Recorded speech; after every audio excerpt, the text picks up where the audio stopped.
Jumpa lagi dengan mata kuliah biostatistik. Oke, sekarang kita mau melakukan yang namanya uji C-square. Nah, perlu diketahui bahwa uji C-square atau biasa disebut dengan uji tabel 2x2, ini berarti kita melihat suatu hubungan antara variabel yang skala datanya kategorik dengan dua kelompok dikali atau diuji dengan variabel terikat yang datanya bersifat kategori dua kelompok juga. Jadi misalnya begini, hipotesisnya adalah saya ingin melihat hubungan antara jenis kelamin, yang gampang ya, jenis kelamin dengan skor pengetahuan. Nah, Bu, jenis kelamin sudah dua kelompok, laki-laki dan perempuan. Kemudian skor pengetahuannya belum dua kelompok, Bu. Bagaimana caranya? Nah, kita buat atau kita kategorikan skor pengetahuan menjadi dua kelompok. Kalau sudah ada panduan yang menetapkan bahwa skor sekian-sekian masuk kategori apa dan lain sebagainya, itu boleh diterapkan. Tetapi bila kemudian belum ada patokannya, maka pengelompokan data menjadi dua kelompok itu sangat mudah dilakukan. Pertama yang kita lihat dengan analyze, kemudian kita lihat explore-nya dulu. Yang mau kita lihat tadi adalah skor pengetahuannya. Oke, skor pengetahuan kita lihat. Kita tentukan dulu nilai minimum dan maksimumnya berapa. Ya, ini adalah hasil perhitungan skor pengetahuan.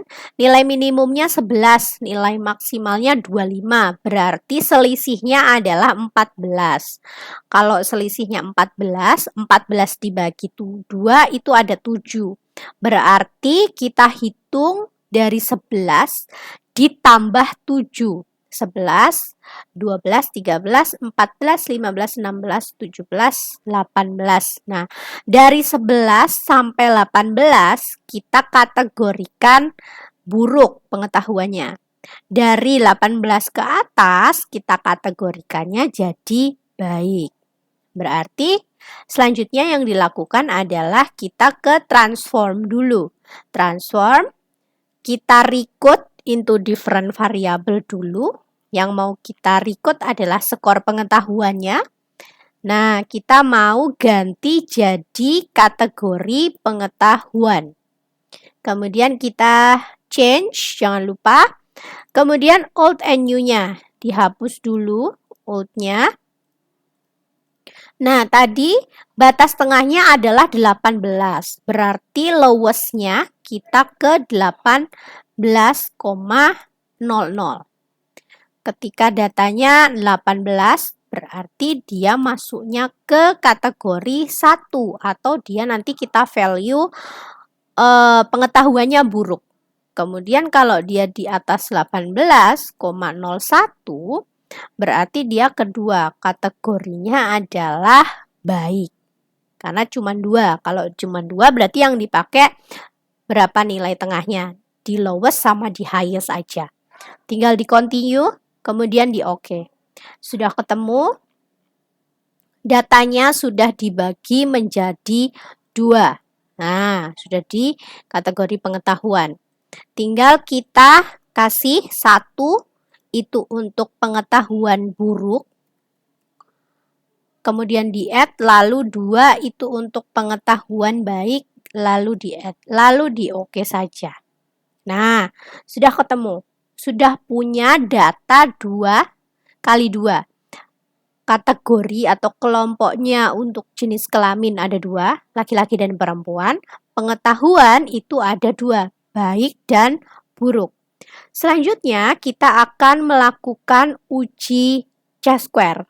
Nah, yang dilakukan ketika kita melakukan uji C-square itu yang pertama adalah klik dulu di analyze. Klik di analyze, kemudian di descriptive statistik, lalu pilih di cross tab. Nah, pilih di cross tab. Setelah pilih di cross tab, silakan jenis kelamin boleh dimasukkan ke row. Lalu kategori pengetahuan boleh dimasukkan ke kolom. Ini bolak-balik bisa, terserah tujuan mana variabel bebasnya, mana variabel terikatnya. Kemudian kita klik di exact, pilih yang di asymptotic only, kemudian continue, lalu statistik, klik di chi-square, dan klik di RIS.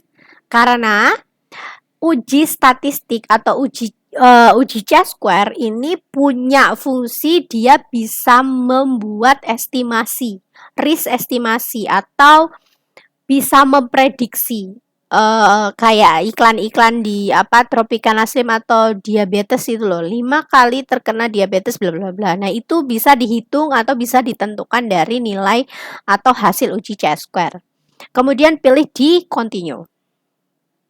Sel ini adalah bagaimana persentasenya nanti ditampilkan, tergantung jenis studinya apa.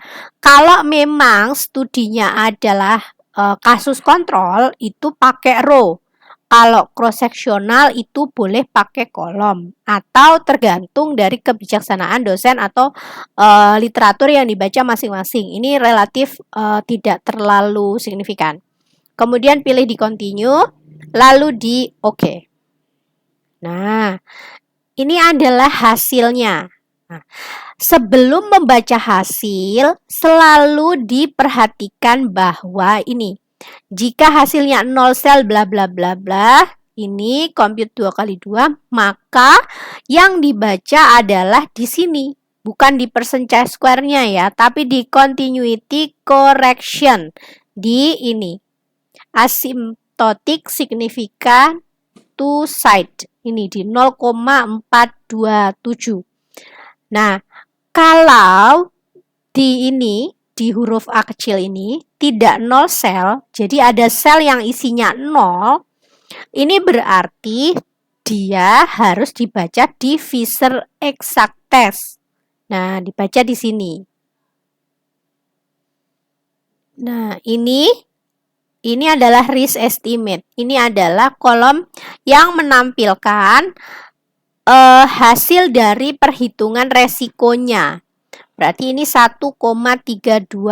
Berarti bisa disimpulkan bahwa jenis kelamin laki-laki memiliki kemungkinan untuk menjawab atau pengetahuannya buruk itu 1 kali 1,32 kali lebih tinggi dibanding kelompok perempuan. Jadi laki-laki ini punya kecenderungan jawabannya buruk atau pengetahuannya buruk dibanding perempuan 1,3 kali lebih tinggi. Nah, ini bisa dilihat juga bagaimana cara membacanya bla bla bla di slide yang sudah saya bagikan. Ini koefisien regresi linear, ini multivariat, kemudian nah ini di chi-square. Nah, inilah yang bisa kita lakukan. Nah, nih. Nah, ini adalah contohnya. Contoh kalau hasilnya 0,0001. Nah, yang dibaca nih 0 sel, berarti yang dibaca di continuity. Kalau ini ada tidak 0 sel, berarti ada angkanya, berarti kita bacanya yang di Fisher exact. Kemudian baca risk estimate-nya. Cara penyajiannya bagaimana? Nah, cara penyajiannya adalah ini. Ingat, jika studi yang digunakan adalah kasus kontrol, maka persentase total berdasarkan baris atau mendatar persentasenya. Tapi kalau studi cohort maupun studi cross-seksional berarti persentasenya ke bawah.